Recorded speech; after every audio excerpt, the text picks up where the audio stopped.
Bismillahirrahmanirrahim. Assalamualaikum warahmatullahi wabarakatuh. Yang terhormat Bapak Dr. Heri Isnaini M.Hum selaku dosen pengampu mata kuliah Kapita Selekta Sekolah Menengah Pertama. Di sini kami akan memaparkan materi yaitu teks persuasi dan teks recon dalam kurikulum 13 dan kurikulum Merdeka.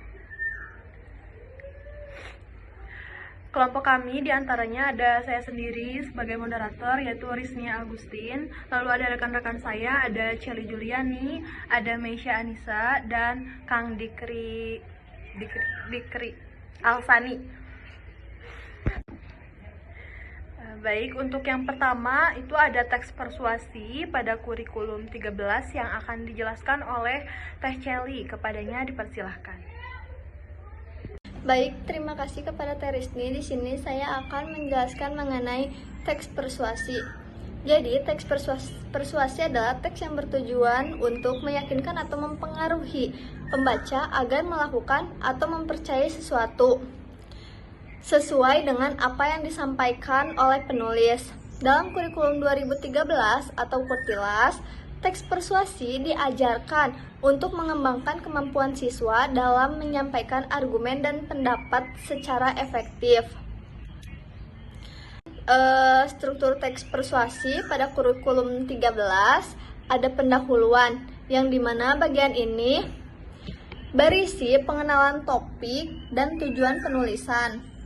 Penulis memperkenalkan isu atau masalah yang akan dibahas dan memberikan gambaran umum tentang argumen yang akan disampaikan.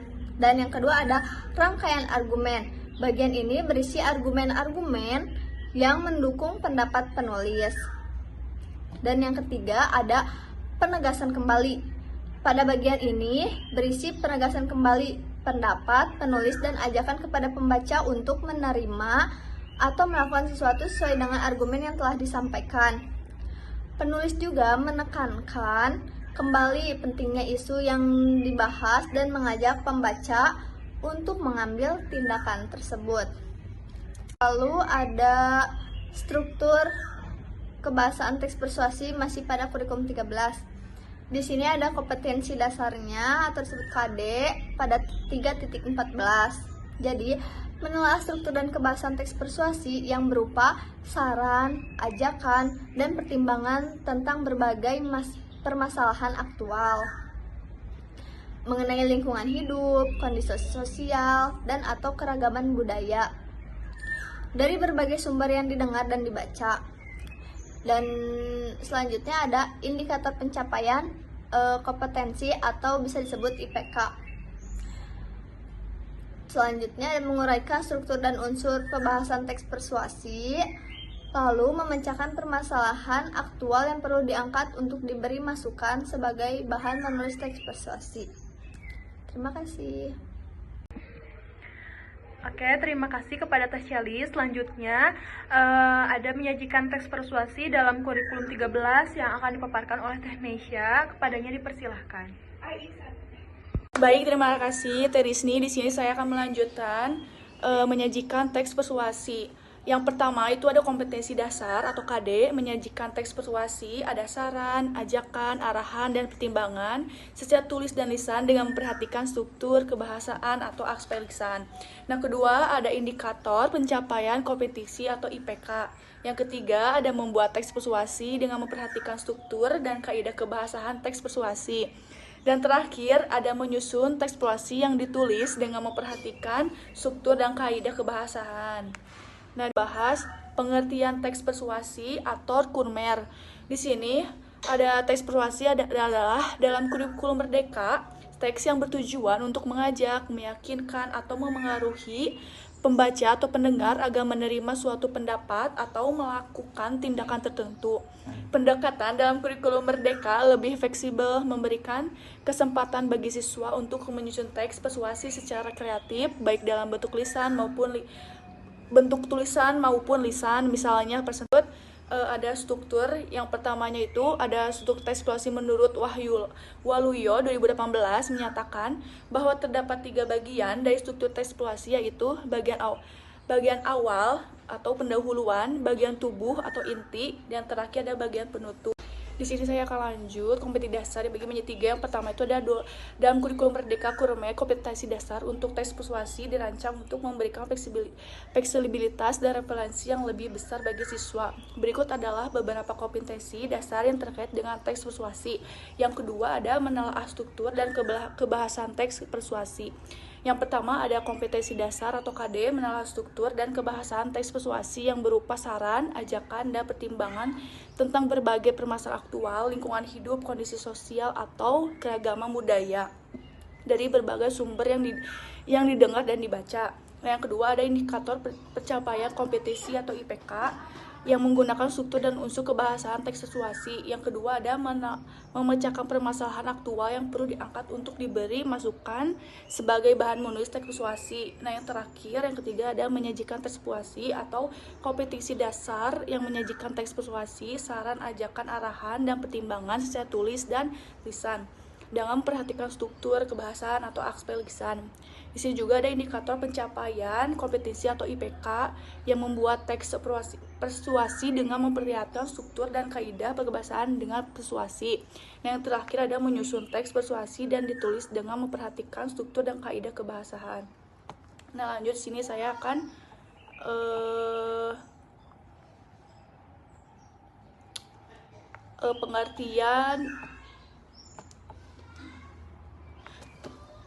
pengertian tes Rikon atau tes kurikulum 2013 atau kurtilas tes Rikon atau teks cerita ulang adalah teks yang menceritakan kembali suatu peristiwa, kegiatan, kejadian atau pengalaman masa lalu yang telah diamati secara. Lanjut di sini saya akan membaca pengertian teks Rikon atau dalam kurikulum 2013, kurtilas teks Rikon atau teks cerita ulang adalah teks yang menceritakan kembali suatu peristiwa, kegiatan, kejadian atau pengalaman masa lalu yang telah diamati secara kronologis. Tujuan dari teks Rikon adalah untuk memberikan informasi atau menghibur pembacanya dengan menyajikan kejadian secara runtut dan jelas. Baik, cukup itu dari saya. Saya kembalikan kepada moderator. Baik, terima kasih kepada Teh Mesya.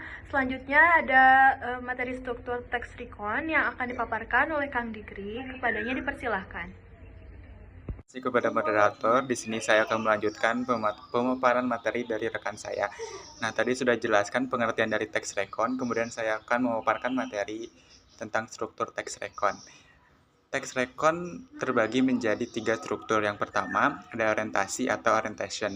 Bagian ini berisi pengenalan tentang siapa yang terlibat, kapan, dan di mana kejadian tersebut terjadi. Yang kedua, ada urutan peristiwa. Jadi pada urutan peristiwa ini, bagian ini berisi rangkaian peristiwa yang terjadi sesuai urutan kronologisnya. Dan terakhir ada reorientasi. Pada bagian ini merupakan penutup atau kesimpulan dari cerita keseluruhan, berisi refleksi atau komentar penulis tentang kejadian yang telah diceritakan. Baik, selanjutnya ada kompetensi dasar dari teks Rikon. Yang pertama, 3.4. Menelaah struktur dan kebahasan teks Rikon yang berupa cerita ulang tentang berbagai peristiwa atau pengenalan masa lalu. Kemudian ada indikator atau IPK-nya. Menguraikan struktur dan unsur kebahasaan teks Rikon. Lalu, memecahkan permasalahan aktual yang perlu diangkat untuk diberi masukan sebagai bahan menulis teks Rikon. Yang kedua, kompetensi dasar 3.4. Menyajikan teks Rikon atau cerita ulang secara tulis dan lisan dengan memperhatikan struktur, kebahasaan, atau aspek lisan. Kemudian ada IPK-nya. Membuat teks Rikon dengan memperhatikan struktur dan kaidah kebahasaan teks Rikon. Selanjutnya ada menyusun teks Rikon yang ditulis dengan memperhatikan struktur dan kebahasaan dari teks Rikon. Selanjutnya ada pengertian teks Rikon menurut kurikulum Merdeka atau disebut Kurmer. Pada kurikulum Merdeka, teks Rikon juga dikenal sebagai teks cerita ulang yang berisi pengenalan masa lalu dengan tujuan memberikan informasi berupa kejadian nyata seperti eksperimen atau sejarah kepada pembaca.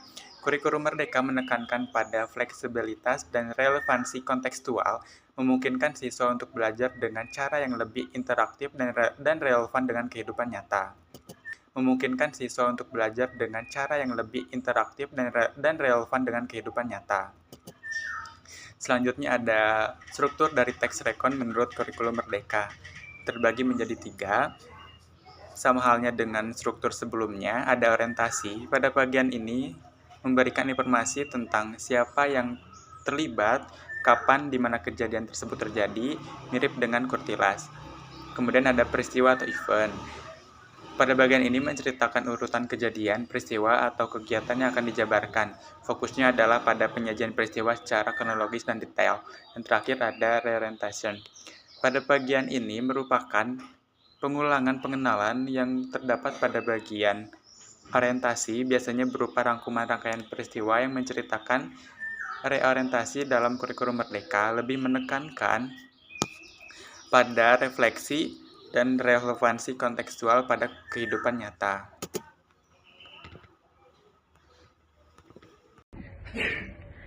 Baik, terima kasih kepada Kang Diktri. Selanjutnya ada kompetensi dasar teks recon yang akan dipaparkan oleh Teh Celi. Kepadanya dipersilahkan. Baik, di sini akan saya lanjutkan lagi masih kompetensi dasar.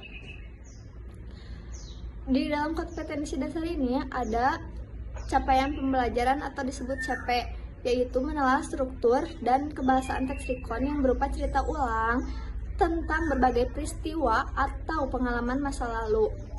Dan ada juga indikator pencapaian kompetensi atau disebut IPK, yaitu ada menguraikan struktur dan unsur kebahasaan teks recon, dan yang kedua ada memecahkan permasalahan aktual yang perlu diangkat untuk diberi masukan sebagai bahan menulis teks recon.